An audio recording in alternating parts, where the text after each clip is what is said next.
We do, as we all know, live in what is today an increasingly globalized world. Some may argue, though, that the rate of this growth has in fact decreased over the last few years.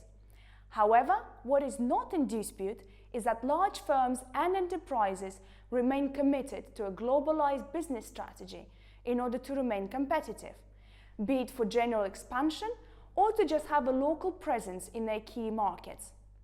With the multitude of factors influencing when an organization decides to invest, from transport links and economic and political stability through to a labor cost and tax incentives, the finance director is playing an increasingly influential role in helping make this decision.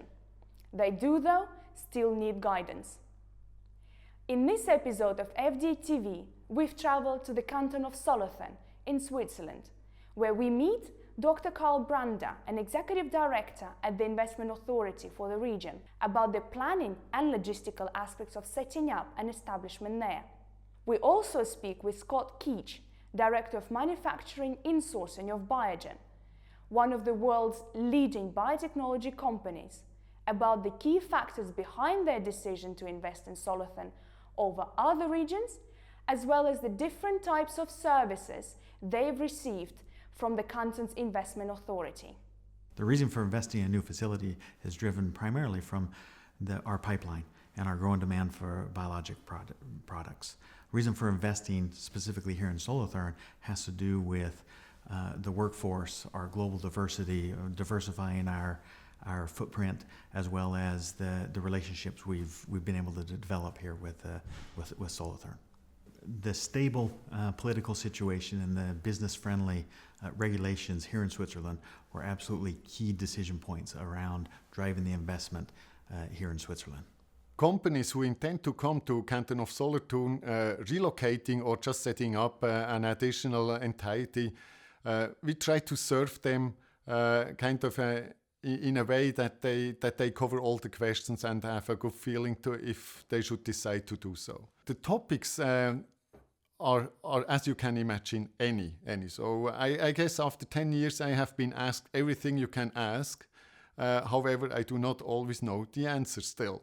So usually the topics are about real estate, brown, grey and greenfield. So this is the physical parameter, obviously. It's about the education of people. It's about recruitment. It's about how to set up a company, how to get into the company's registry, for instance. It's about taxation, obviously, as well. This is all the topics we try to give a helping hand. We have two sister provinces in China, and we just recently have set up Solothurn China Services. So it's kind of a drop-in platform for questions about China. It is to place questions about China for Solothurn companies, but for the Chinese side is to get inward investment into here, or also learn about Switzerland first of all, but also about our province. What are the most important aspects that multinationals should look for when analyzing their initial globalization and expansion strategies? Companies with expansion plans certainly are heading for a global footprint. Shall it be small or big? Shall it be just in Switzerland? Shall it be across Europe or the world? I think it very much differs, but not, because it's all the same if you intend to do this step. So you have to make sure that taxation is okay, that you get your home where you need to, that you have relocation also of families into the area where you're going to work later, that this is facilitated or at least enabled, let's put it this way. But also to set up the operations in a proper way, and that you get your staff recruited easily. So that you have hands-on, well-educated workforce, especially for your project. I think this is a driving factor, and in recent years, more and more a question of central importance. As we look at our global expansion plans, we specifically look at the ability of a skilled workforce, the educational system to support that workforce, business-friendly regulations, within the country, as well as the ability to build strong relationships with the local authorities. Additionally, from a company perspective, something we look at holistically is ability to diversify our manufacturing locations. How important is it for a biotech, as well as any other large organization, to have a truly global footprint? Within Biogen and our diverse portfolio, specifically focusing in neurodegenerative or multiple sclerosis or other rare diseases, having the ability to manufacture and deliver these products across the globe is very important. We currently have over 30 affiliates around the world and manufacturing facilities both in the US and in the European Union, and obviously this location is very important for us. Talent is arguably an organization's biggest asset. So how can this be addressed from the very beginning? So Biogen wanted to achieve, beside the physical parameters of the project, especially also about well-educated workforce. The advantage of this location, Canton of Solothurn, obviously is that it's on the crossroad of highways and trains. So we are claiming that we are sitting kind of in the center of Swiss urban centers, meaning that within half an hour from Zurich, Basel, Bern, you can get into our area and work with Biogen, obviously.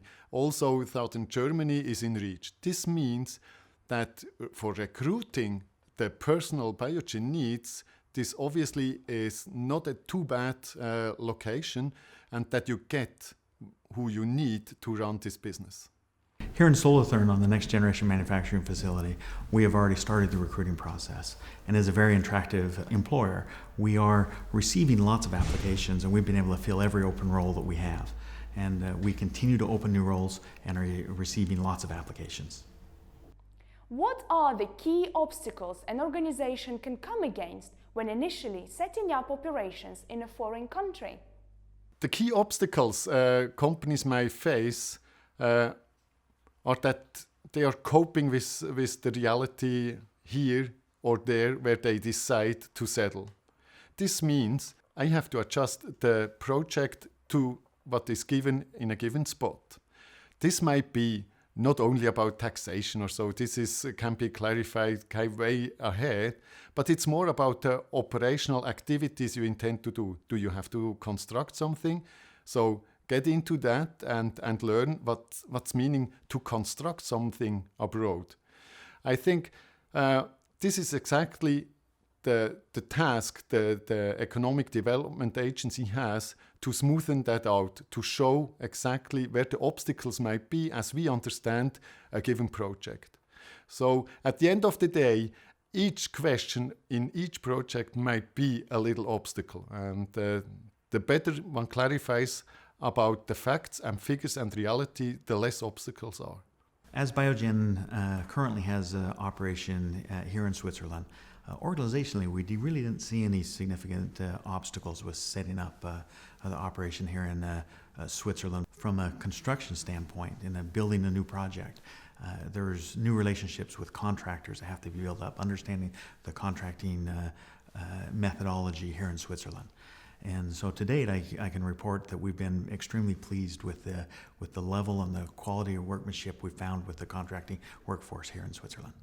Biogen was approaching us a little bit more, so it's 1.5 years ago. And it was very clear when Biogen was approaching, time is ruling this project. Time and also some physical requirements.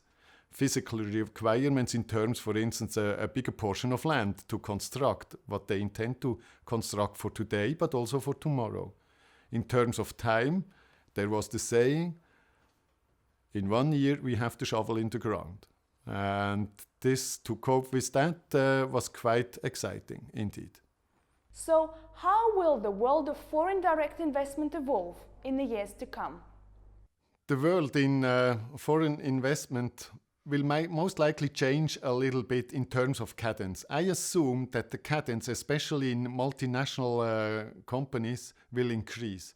So the search for a given portion of these companies to be at the right time, at the right spot, will increase. perhaps in 1 year, in 2 years, new decisions have to be done and implemented. This differs from earlier times where it has been kind of a little bit slower and you have taken your time. This is something most of important, I expect. So we won't run out of work, I guess. All this development is also driven by any political changes or changes in taxation, for instance. Just to mention one is BEPS. This has great impact into international companies. For local companies, I think not much is changing, neither in Europe nor in Switzerland. They're going to take the next step abroad when it's time for them. There are many factors that influence where a multinational decides to expand into. The entire journey they take throughout this path can, as we all appreciate, not be as smooth as perhaps we would want it to be. However, this journey doesn't just end when the operations are up and running. Constant support is needed throughout, and with the right collaboration between the organization itself and the local investment authority, and despite the bumps that may come across their path, the final destination will make it all seem worthwhile.